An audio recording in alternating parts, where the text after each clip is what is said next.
Would you ever think that a commodity like silver can be in deficit, yet the price remains the same? This is where we are with silver. And not only are we in the 5th year running for silver, but if you're interested in silver, this week's treasure hunt is in San Francisco. I hid 1 ounce of silver at the Golden Gate Bridge. If you need a hint finding it, shoot me a message. My email's in the description below. Also, check out our sponsor, Money Metals Exchange. They have a contest every month. They give away 20 silver American Eagles. Click that link below, get in that contest. Not only are we in the 5th year running for silver, but we have these tariffs coming at our border countries, the same countries where we get this silver from. So we have a shortage just in general because we're not pulling enough of this metal from the ground. We have that shortage 5 years running. And now coming at us, just a few days, coming in April, we're going to have tariffs that are hitting the actual places where we get this metal. So I present this to you as a dare. You show me, what other product is there? In what market, in what fairyland are we living in, where there's only a certain amount of this, there's actually a deficit of this, yet the price is stagnant. It remains the same.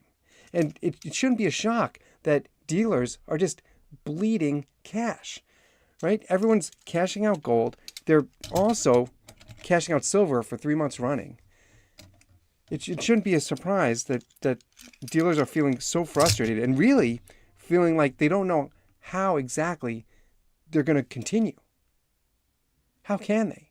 How can they go on where there's a clear manipulation of market price? Look, if you've been stacking silver, look at this American Silver Eagle. If you've been stacking silver for 2-5 years, you remember when these eagles that I'm holding in my hand here, these were going for $14, $15 over spot. And the reason they were so expensive is because there wasn't enough, right? There's an issue with inventory. That is how the market is supposed to work.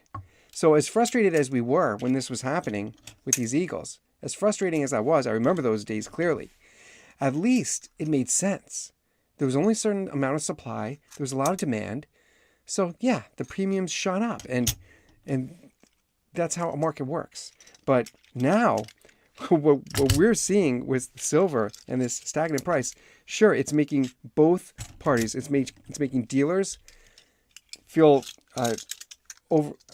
feeling like they can't balance their books, and it's got stackers really standing on the sidelines. And check this out. This is from Money Metals. Look at this headline. Idaho reaffirms gold and silver as legal tender. This is exactly what we should be doing with gold and silver. I'm not going to go in the weeds in this article. Check out Money Metals. There's a link down below. And look at this article, because this bill is making, in Idaho, it's making gold and silver legal tender. That means we don't have to rely on this fiat currency that we all, as silver stackers, we all know that this paper fiat currency is forever losing value. It's always losing value, and it always will lose value. But bills like this are being presented, and they're passing. They're passing, making gold and silver legal tender. It's so smart. And this is really the way we should be headed, because just think about that basic premise. At the top of this video, I noted that there's a shortage of this metal, silver. There's only a certain amount of supply. And that means there's intrinsic value, period. There's intrinsic value in it. You can't just create more. And as fiat currency, you could always create more. You could always turn on those printing presses. So this is really exciting. And check out Money Metals. Check out this article. It just came out, and it's really showing that this is what we should be looking at for the future of money in this country. Click that link below. Check out Money Metals. They're sponsoring this channel, and it's a great site. It's a wonderful source of information. I'll see you guys on the next one.